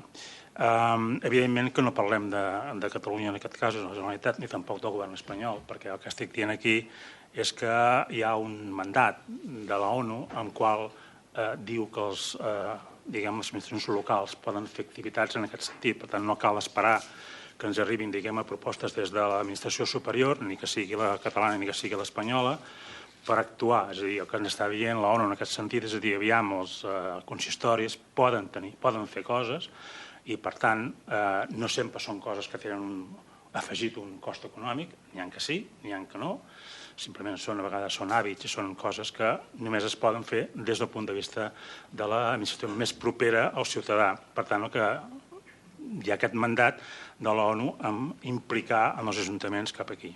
Vostè comentava que li semblava poc aquesta moció i té tota la raó del món. Es va semblar que no fer una moció tan superextensa que abarquem tots els camps que podríem abarcar, probablement seria una moció indigerible i, per tant, el que ens havia semblat és que el que anirem fent és mocions en els propers mesos més concretades en temes, per exemple, en temes energètics, en temes de les aigües, en temes de qualitat de l'aire, recollida selectiva. Per tant, aquesta és, diguem-ne, una primera moció en què una miqueta el que fem és situar el marc des del punt de vista de la participació, des del punt de vista de què és el que es pot començar a fer, i aleshores són tasques més específiques sobre camps més determinats. Per tant, certament, les possibilitats d'actuació en aquest camp són immenses. Per tant, li agafo la paraula en aquest sentit. Nosaltres, jo el que he vist publicat a la pàgina web de l'Ajuntament, que hi ha uns 10 punts, que són els que estan en aquest moment, penso, deuen estar en fase de desenvolupament, em va semblar que sí, que eren molt limitats i molt poc ambiciosos, i per tant jo només li passo a llegir els que jo he vist. Un era incrementar els percentatges de recollida selectiva. Home, jo simplement em sembla molt interessant això, però que nosaltres tenim una moció presentada des del 2017 i està aprovada. O sigui, fa 3 anys que aquesta moció es va presentar i es va aprovar i el més calent a la higuera. També tenim una moció que fa poc que hem presentat, que és en relació al fibrociment i l'amiant, que es va rebutjar el 2019, que crec que valia la pena entrar en el tema de la sensibilitat, amb el tractament d'aquest tipus de materials tan perillosos. Un altre dels punts que vostès posen a la pàgina web és combatre el plàstic d'un sol ús. Em sembla excel·lent aquesta proposta, però podríem aplicar-la, sisplau, amb el tema de la recollida selectiva dels mercats ambulants. És una moció que vam presentar el maig de 2016, fa 4 anys, en què, a més, és una moció que vam consensuar amb vostès, donant-nos un període en el qual, si no funcionava la moció, havíem d'activar el tema de les sancions. 4 anys després no s'ha fet res i, de fet, el mercadillo, que se'n diu, el mercat ambulant, els dissabtes és realment desastrós. Només cal anar allà a l'hora que marxen tota la gent i fer una foto de tot el que queda per terra. Tot el que queda per terra, que evidentment, encara que després passi a la màquina i ho netegi, el dia que fa una ventada, aquests plàstics ens els trobem des del carrer Major fins als pedrissos. Per tant, jo penso que si hi ha realment sensibilitat en aquest tema, posem-hi una mica d'ordre en aquest tema, que no costa tant. Penso que intentar, la proposta que s'havia fet en aquest temps, posar uns contenidors i intentar que la gent que està al mercat, cada vegada que ven un producte, posi l'envoltori en un lloc apropiat, crec que no és tan complicat i, per tant, si es pogués fer complir això, avançaríem moltíssim. També vam posar... Nosaltres hem fet una moció també en reduir l'ús de plàstics, aprovada fa recentment. També tenen un altre punt, que és aquestes illes de reciclatge en espais públics. Nosaltres fa molt temps, també el 2018, vam presentar una moció, que no és exactament això, però que també tenia interès en que estava en moció de papereres segures. És una moció en què es tractava que, com a mínim, allò que es diposita sobre una paperera no pugui ser voltejada pel vent. Es va rebutjar el 2018. La fiscalitat verda, vam presentar una moció el 2016, aprovada, que es deia Energia sostenible i socialment responsable. tampoc que sàpiguem s'ha fet res, perquè hi havia una comissió de treball que no s'ha tirat endavant. Hi ha les energies renovables als edificis municipals. Miri, l'any 2017 es van pactar 30 punts que donaven a Esquerra l'abstenció als pressupostos del 2017 que tenien molt a veure amb aquest tipus de punts. Un era realitzar un pla calendaritzat d'inversions en energies renovables amb especial atenció a la biomassa d'Estella en edificis públics, fer visites conjuntes en equipaments en funcionament durant el quart trimestre del 2016 fins al febrer del 2017. Per tant, això d'aquí es va aprovar fa el 2017 i jo que sàpiga aquí no s'ha fet res o com a mínim no ens han informat de res. Incrementar els recursos destinats a l'eficiència energètica en edificis públics en un mínim d'un 50%. Això també es va pactar el 2017 i ara veig que aquestes propostes tornen a sortir però no s'han fet fins ara, no? Fer extensió al projecte 50-50 de lluita contra el canvi climàtic, que actualment duen a terme algunes escoles del municipi, a les entitats usuàries d'edificis municipals, amb l'objectiu de corresponsabilitzar els usuaris de la gestió energètica dels equipaments. L'estudi, el 2017, l'aplicació, els pressupostos del 2018. Tampoc s'ha fet res amb tot això. Pel tema de la CET, la xarxa peu i pedalable, evidentment vostè ho ha dit abans, hem presentat dues mocions. Una és aquesta cèlebre entre vianants i bicicletes que passa a Sant Feliu, que es va aprovar a l'octubre del 2015. Farà aviat 5 anys d'això. I sí que és veritat que ens han dit sempre que això no és viable, que això d'aquí a la Solidaritat no sé què, però ara sembla que pot ser que sigui viable. 5 anys després ho celebrem, cap problema. També vam presentar una altra moció, que és de recuperació camí antic de Castellar Sant Feliu, rebutjada el novembre del 2016. En fi, el riu, un altre dels punts que posen vostès, el riu i l'entorn natural, fils de vida, en diuen. Molt bé, nosaltres vam presentar el 2016 una moció de suport al manifest del riu que la van rebutjar. La moció de Masies, que tenia molt a veure també amb aprofitament del bosc, que era el 2018, també la van rebutjar. Una moció que se'n deia residència urbana, el 2017, aprovada, i encara estem esperant que es formi aquest equip de treball que vas dir que es formaria. Moció qualitat de l'aire, aprovada el 2018. Moció verd urbà, aprovada el 2018, al maig. La moció abocador Baix Sallent, aprovada el juliol del 2018. Encara estem esperant també que se'ns convoqui a una reunió per veure com es pot fer un seguiment i com es pot fer algun tipus d'activitat amb què hi hagi més control en l'abocador i que no s'aboquin coses que no s'haurien d'abocar. La moció sobre el rat urbà, aprovada al març del 2019. Bé, tots aquests temes que li he plantejat no generen justament potser la confiança que s'hauria de generar amb que ara es puguin fer efectives. Jo celebro que vostès tinguin tots aquests projectes, que els puguin tirar endavant. Evidentment que la participació per part nostra serà total, com sempre fem, i per tant col·laborarem en tot el que sigui possible. La moció d'avui, concretament, té a veure amb com podem enfocar a les coses més de marc, de construcció, de com actuar. És a dir, fer participar la gent, fer aquests equips de treball, intentar informar la gent tant com sigui possible i, evidentment, amb aquelles coses en les quals tinguem competències, posem-hi una miqueta de feina, de ganes, de treballar, d'arreglar-ho, perquè si no sempre anem parlant de grans projectes i tantes coses que farem, però aquelles coses que diguem-ne que hi ha possibilitats d'actuar-hi de fa molts anys no s'hi actua. Per tant, permeti'm que, com a mínim, totes les seves bones intencions les posi en qüestió en tant que no veiem resultats.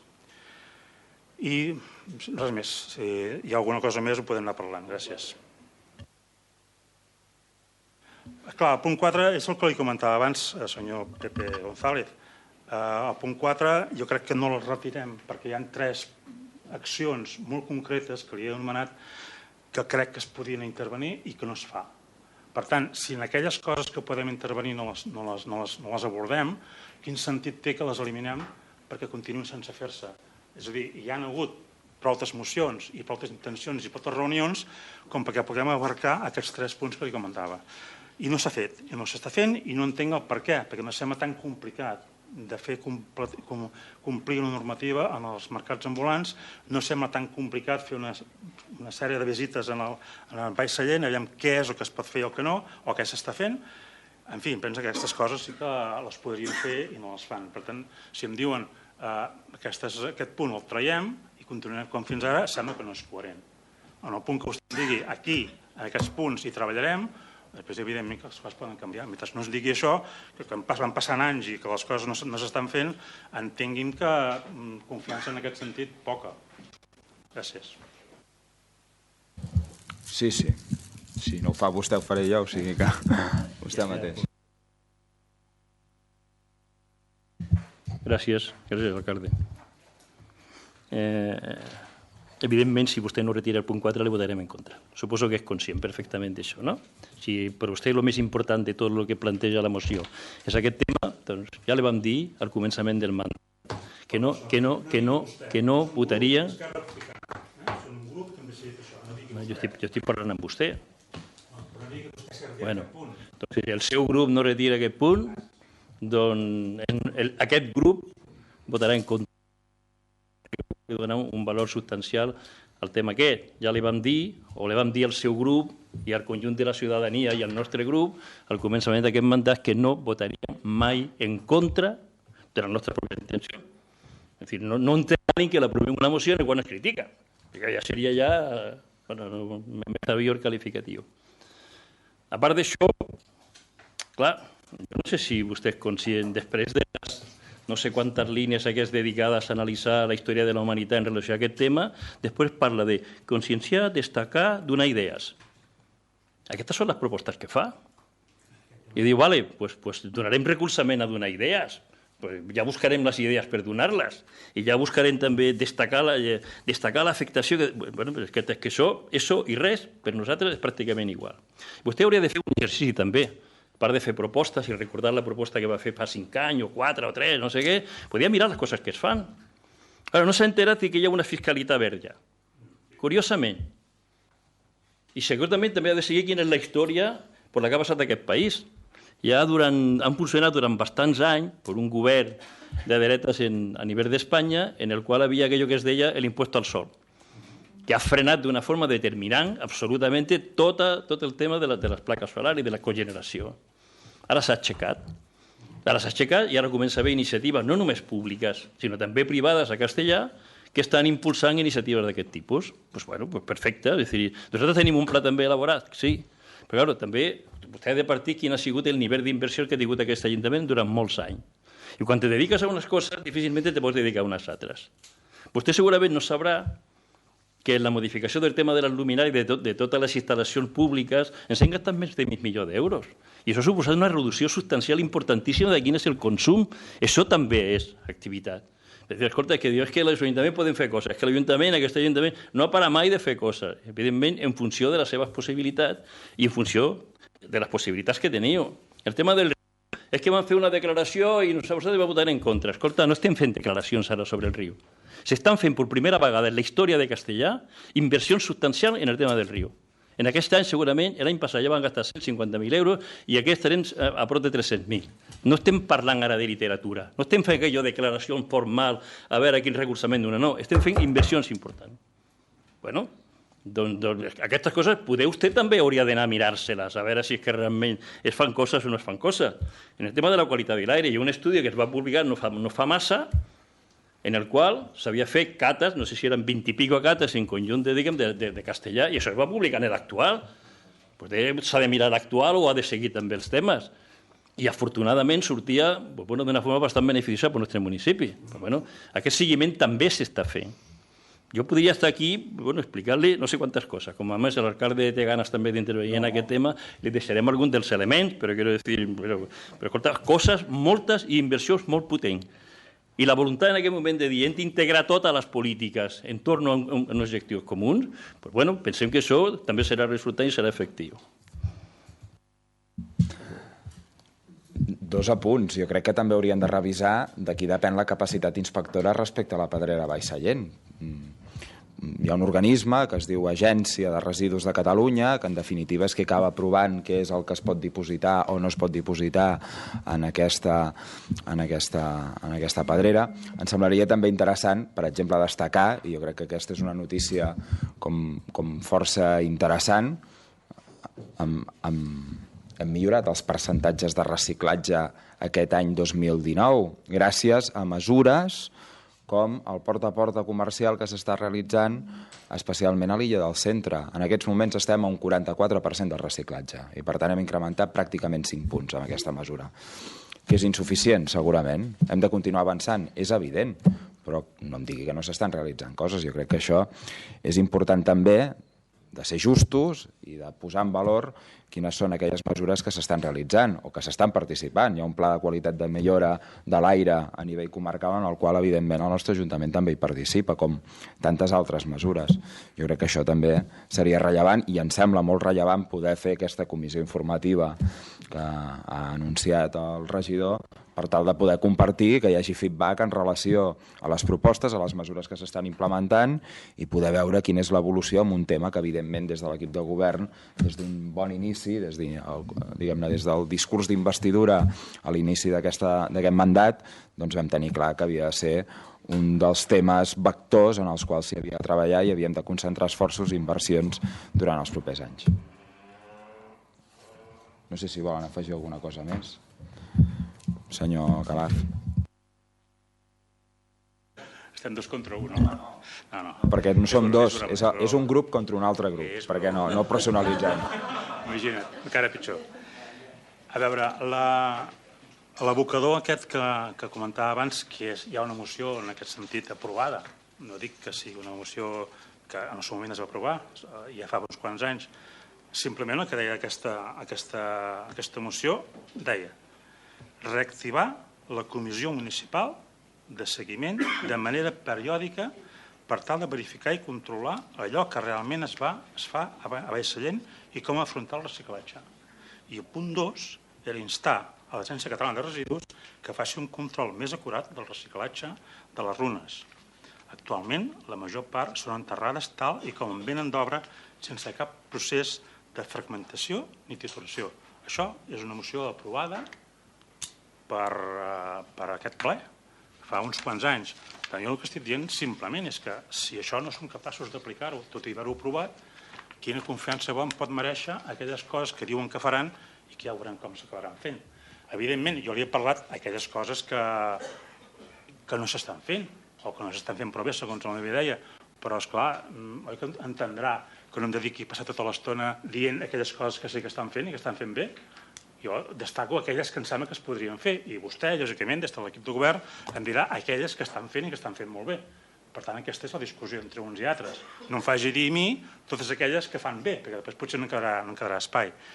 Simplement és això, és a dir, hi ha molta feina a fer, molta feina que l'hem aprovada, l'hem consensuat, moltes vegades aquestes mocions són objecte de consens que els vam pactar amb vostès en moments determinats i, per tant, el resultat d'aquest pacte, d'aquest consens i d'aquesta aprovació no s'ha executat. És així de clar. Llavors, vull dir, no tinc res més a afegir en aquest tema que, home, hi ha aquelles coses que aprovem i intentem portar-les a terme, o com a mínim informem si es demanen comissions, es demanen, diguem, intervencions i participacions, informem de què és el que es fa i el que no es fa amb allò que s'ha aprovat.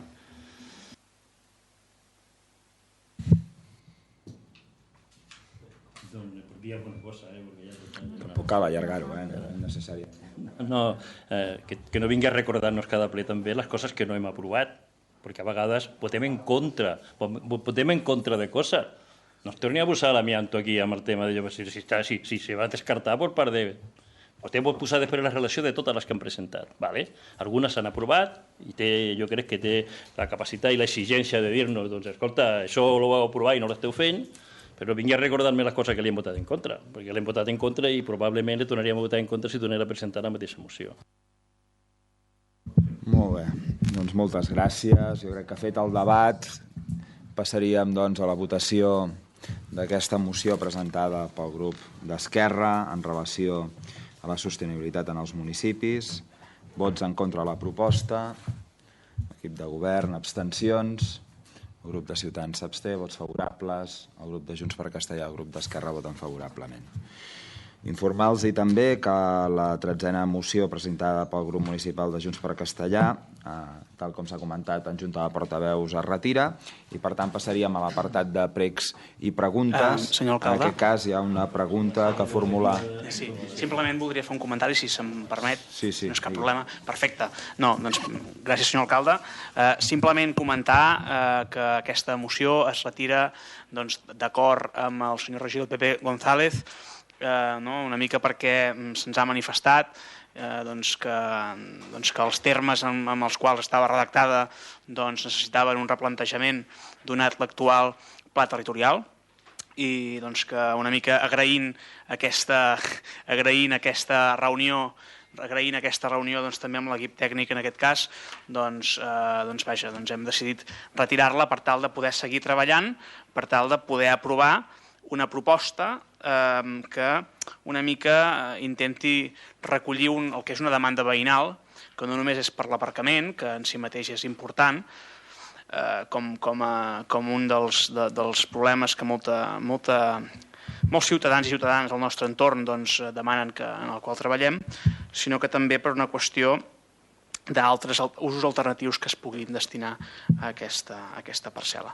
Per tant, simplement agrair també als veïns ja presenti la moció i la debatem.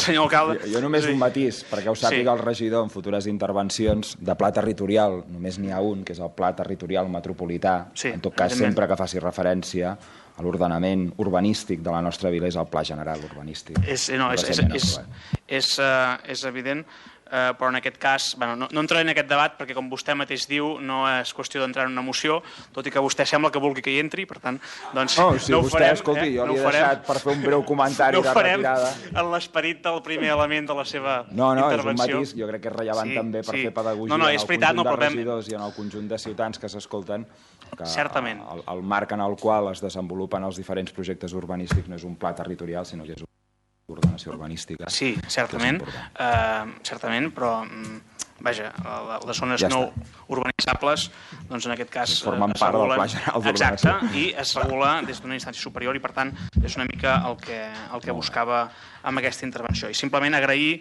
a la Junta de l'Associació de Veïns del Pla que ens van portar aquesta idea i que ens van manifestar la seva voluntat i així com també la propietat.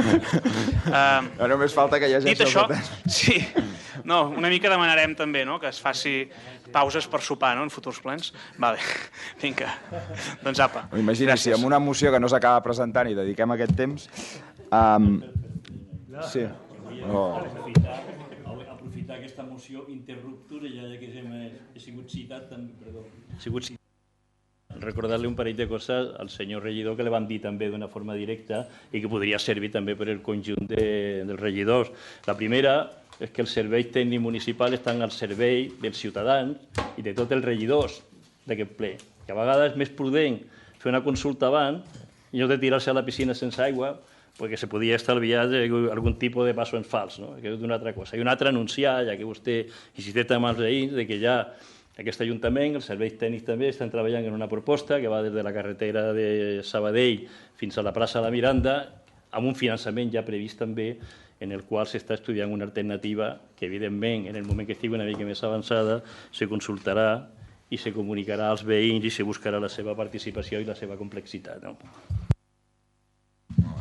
Votem? Bueno, doncs ja està. Per això. Apartat de pregs i preguntes, hi ha una pregunta que va entrar al grup d'Esquerra Republicana i que demanaré, si us plau, que formulin, en aquest cas la senyora Dolors Ruiz, i respondrà el portaveu de l'equip de govern, el senyor Joan Creus. Gràcies novament. Ja fa més de 8 anys que l'equip de govern rep sol·licituds i queixes en relació als conflictes que es produeixen al voltant de la parada de bus al carrer Jaume I. Emissions de gasos dels busos de línia i dels que mantenen el motor en marxa mentre esperen que sigui hora de reemprendre-la.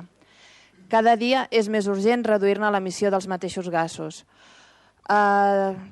També problemes lligats a molèsties acústiques i conflictes de mobilitat que es donen 20 cops a la setmana en horaris d'entrada i sortida de l'escola on vehicles s'estacionen sobre la vorera dificulten el pas de vianants i també dificulten el pas d'altres vehicles. Voldríem saber si l'equip de govern té alguna proposta per resoldre aquests problemes. Gràcies. Doncs sí, bona nit. Els veïns del carrer Jaume I es queixen pel fet de tenir aquesta parada d'autobús de línia davant de casa des de l'any 2012, com saben, quan després d'haver desplaçat aquesta parada provisionalment, quan es feien les obres del CAP, van voler que la ubicació de la parada no tornés a l'original. Després hi ha hagut queixes de l'aparcament indegut de familiars de l'escola Joan Blanquer, damunt la vorera, i els passos de vianants, i de la parada dels autobusos contractats per l'escola amb motiu de les sortides i excursions. Repassant els antecedents, el carrer Jaume I era de doble sentit i tenia parades d'autobús en els dos sentits de la marxa i amb l'objectiu d'acostar a la població, sobretot la gent gran del nucli antic, que poguessin desplaçar-se cap al CAP. Amb la reconversió d'aquest carrer en sentit únic, hi paren les línies C1, que ve de Sabadell, i la línia que ve de Sentmenat. No hi para l'autobús nocturn de la línia N65, que sí que fa parada, en canvi, al passeig i a la carretera Sentmenat, carrers on hi ha parades de transport públic que estan en funcionament 24 hores. Amb motiu de les obres de remodelació del CAP, la parada es va desplaçar provisionalment. Amb aquestes obres es va ampliar la vorera i es va habilitar la parada en el mateix carril de circulació per facilitar l'accés als usuaris i la incorporació de l'autobús a la circulació. Arran de les queixes dels veïns que al·legaven poder tocar l'autobús des de la finestra, el que es va fer va ser retallar l'espai de la vorera i es va habilitar una parada segregada de la circulació més allunyada dels habitatges. L'any passat, els mateixos veïns van entrar queixes pel fet que hi fan parada, com comentaven, els autocars contractats per l'escola Joan Blanquer per anar d'excursió. Es va realitzar la consulta al centre escolar, que ens va confirmar que era un ús esporàdic. Es va respondre que tots els centres escolars són generadors de mobilitat en el seu entorn i que es considera prioritària la seguretat dels infants, motiu pel qual es desestima habilitar una parada en un punt més allunyat, ja que aquest espai és adequat per a aquesta funció. L'any 2014 ja van acudir al síndic de Greuges i es va realitzar una resposta completa sobre la idoneïtat de la ubicació de la parada de bus on es troba. Aquest any ja ha tornat a recórrer per reclamar els problemes de mobilitat derivats de l'escola.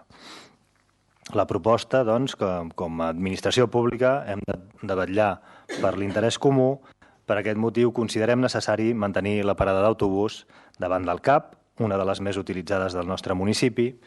L'empresa concessionària de les línies d'autobús està equipada amb vehicles cada vegada més moderns i que compleixen una estricta normativa a nivell d'emissions de gasos i sorolls, i aquest fet no treu que puntualment pugui circular un vehicle més antic si el vehicle més modern estigués avarit. La parada no s'utilitza per neutralitzar temps de cap línia. Originalment, la línia de Sentmenat feia temps en aquest punt. Fa uns anys que ja no és així. En bé de l'interès comú també, és raonable que l'escola utilitzi la mateixa parada per les seves sortides, atès que és prioritària la seguretat dels infants. Segons el centre escolar d'una línia, el Joan Blanquer, com coneixen, aquesta circumstància es dona unes 13 vegades al llarg del curs escolar. Ara bé, els autocars contractats per la mateixa escola per a les sortides del centre és probable que mantinguin el vehicle engegat durant el temps d'espera, ja que els autocars requereixen un temps d'escalfament dels motors per circular. No poden parar-lo i engegar per començar a circular. Així mateix, cal destacar que els autocars arriben al punt amb més antelació per tal que la policia local puguin fer el control de seguretat als vehicles i conductors abans de les sortides. Les actuacions concretes que s'han realitzat, hem parlat amb el centre escolar, han dit que parlarien amb l'empresa dels autocars per demanar que siguin més curosos en ajustar el temps de recollida dels alumnes. Ens hem ofert també al centre per realitzar reunions de seguiment del projecte de camí escolar que es treballa amb l'objectiu de millorar la seguretat i la sostenibilitat en els trajectes a l'escola. Des de la policia local s'està realitzant una vigilància rotatòria pels centres escolars, ja que aquesta problemàtica es dona en tots ells. S'ha inclòs aquest carrer entre els punts conflictius.